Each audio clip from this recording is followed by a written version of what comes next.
Hi, I'm Mike Potter, and I'd like to welcome you to the True Wealth Financial Show, a show dedicated to providing Christians with the information and inspiration to successfully navigate financial decisions, intentionally build wealth, and retire with confidence so that they can focus on the more important aspects of life.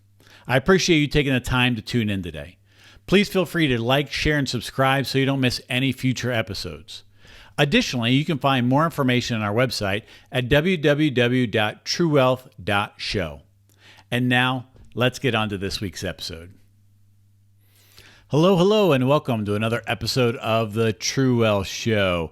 Thank you for taking the time to tune in and watch. Great job on continuing to invest in your financial future. Proverbs 21:20 says, "There is treasure to be desired and oil in the dwelling of the wise, but a foolish man spendeth it up." Warren Buffett said, "Do not save what is left after spending, but spend what is left after savings." Today I want to discuss the one thing that is required to build wealth. A lot of people think that wealth building is a function of income, meaning the more income I have, the more wealth I'll be. And while that might be the case, it doesn't necessarily guarantee it. I know people that are making, in fact, I've coached many people that are making $200,000 to $300,000 a year, but they're still struggling with money. They're still struggling with their budgeting. They're even in debt and using credit cards to augment their spending. Years ago, back when I was at the CIA, I did a presentation on managing the money you have. And it opened with an icebreaker of various different athletes who had played in essentially various different sports and made millions of dollars over their working career. And yet all of them that I used in that illustration ended up either filing for bankruptcy or getting foreclosed on. And they made millions of dollars, but they ended up broke.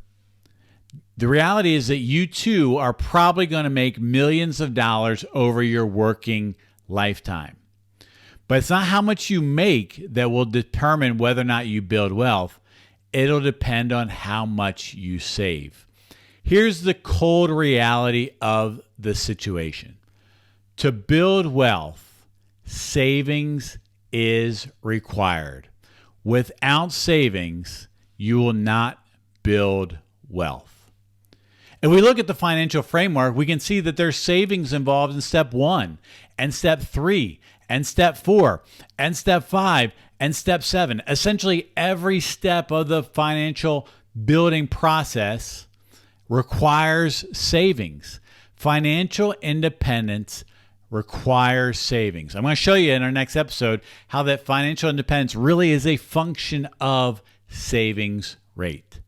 So to help illustrate this a little bit, let's jump into Right Capital and see a scenario about Joe and Jane Average. And so transitioning into Right Capital here, we see again Joe and Jane Average. They are a couple with 2 children, kind of simulating an average American, right? So they have some savings, they have some debt, they have some property.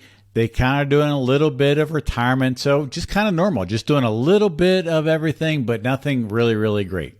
Their goals: keep a little bit of cash, buy a car essentially every 5 years, pay for their kids' college, and eventually retire around age 67. So again, pretty average. We look at their income. They're making about $80,000 a year. Joe does his 3% into his 401k because that's what the company matches. And Jane puts $150 a month into her Roth IRA because Dad always said to save a little bit of money. And they're spending about $3,200, not including their mortgage and their debt payments. So, kind of pretty average in general. And so if we look to see then how's this going to turn out for them, if we run 1,000 trials in a Monte Carlo simulating, basically what this points out is how many of the trials, of those 1,000 independent trials, end up with any money at the end of the plan, and we find that there are 0 because they're not really saving that much.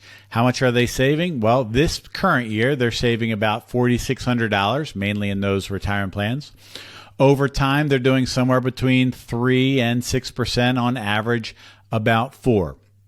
They're saving about 4% of their income overall, and it doesn't end up that well. In fact, if we look at kind of the trajectory, they kind of do pretty well, and then they hit college, and then they kind of go into debt there, and then they kind of start saving up again, and basically 1 year into retirement, when the income goes away, the plan fails. And they're not doing very well. We can see that as well in the cash flows here. So again, they kind of have making about $84,000 this year. But you can see these net cash flows, that's going into debt primarily for the cars. Then they hit the kids' college here, so they're going into debt for college. Then they kind of come out of that a little bit, save up a little bit, and then they retire, and essentially the plan goes to pot, right? So that's the current trajectory they're on. Not very good. Well, what if we simulated the idea of them beginning to save some additional money? So instead of saving just simply 4% of their income, they start saving 20% of their income. And what does that do? That increases it to 4% probability. Now, is that great? No, it's not great, but it's better than zero. Out of 1,000 trials, 4% of them make it to the end of the plan. And so it's not great, but it's better. We can see here they can get beyond the first year of retirement. So this is beginning to open up some possibilities. If we look at the cash flow plans of here, we can see it gets a little bit better, right? They're saving money. They still have a car problem, so they probably still need to address that. They still have a college problem, so they certainly need to address that. But you can see they don't run out of money necessarily the first year, right? They actually have some money that lasts them a little bit after retirement. Not very much longer after retirement, but a little bit after retirement, right? And so the idea here is that if we increase savings, we increase the probability of having a plan that actually works. You have to save money. So you're probably thinking to yourself, Mike, I get it. I got to save money. Saving money is important. Everybody knows that saving money is important. This is nothing new. But I don't know how to do it. I have all these bills. I have all this stuff. How do I actually go about saving money? Well, here's the reality. It's a skill. It's a muscle. And like all skills, they can be learned and enhanced and strengthened over time. How do you start? So the way to start is simply by making it a priority. You have to make savings a priority. Years ago, I heard a story that helps bring this point to bear, which is imagine that your child got sick and your child was going to die from this illness that they got unless there was a certain vaccination. There's a vaccination out there that would protect your child and save your child's life. But the kicker is you had to save $5,000 in the next 3 months. If you didn't save $5,000 in the next 3 months, your child, unfortunately, would pass away. But the kicker is you couldn't borrow the money and you couldn't get the money from someone else. You had to save $5,000 in the next 3 months. If it meant the life of your child, would you save $5,000 over the next 3 months? The answer is undoubtedly yes. Yes, you would. You do whatever it took. Some of you are like, well, which child exactly are we talking about? Right? I get it. But no, but seriously, if it meant the life of your child, you would do whatever it meant to save that child. You would save. You would cut your budget. You'd sell stuff. You'd do whatever it took to save money. Well, what did we change in that? All we changed is how important it was. We made savings a priority. That's the key. You have to make it a priority. We didn't teach any budgeting techniques. We didn't increase your income. We didn't do anything. All we simply did was we made it an important enough goal in your life to get you to do something. Well, here's the reality. It's important. It's important. You have to save money. But it's a skill. And every skill starts by becoming a priority. Eventually, it will become a habit. Some of you are just saying, we don't have enough money to save. Or when I have money, I'll save. But the truth is, if you don't save now while you only have a little, you're not going to save a lot when you make a lot more. That's a lie you're telling to yourself. Saving money is a skill that will become stronger over time, and it'll lead to better discipline, better peace, better security, and better confidence. Spending does none of those. Neither does debt. You have to start saving money. So how do you find the confidence to start saving money? Dan Sullivan from Strategic Coach has a great 4C program that helps us with this. Number one, you make a commitment. All change starts in your mind. Go back and watch a Money Mindset video on the belief of change. It all starts in your mind.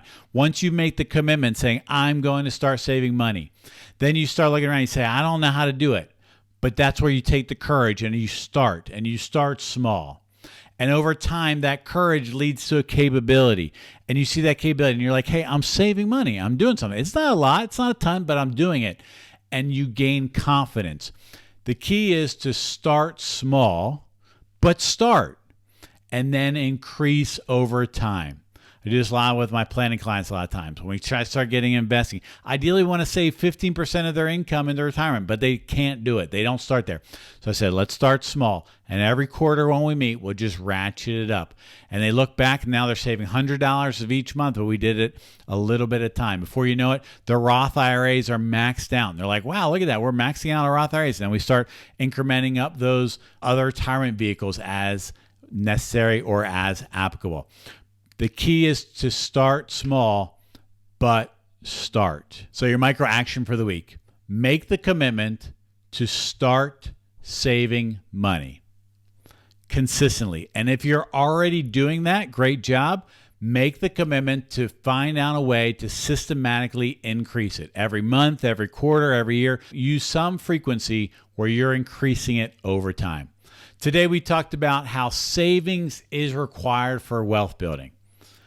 It's not really a function of income. We showed you how the long-term effects of savings with average Joe.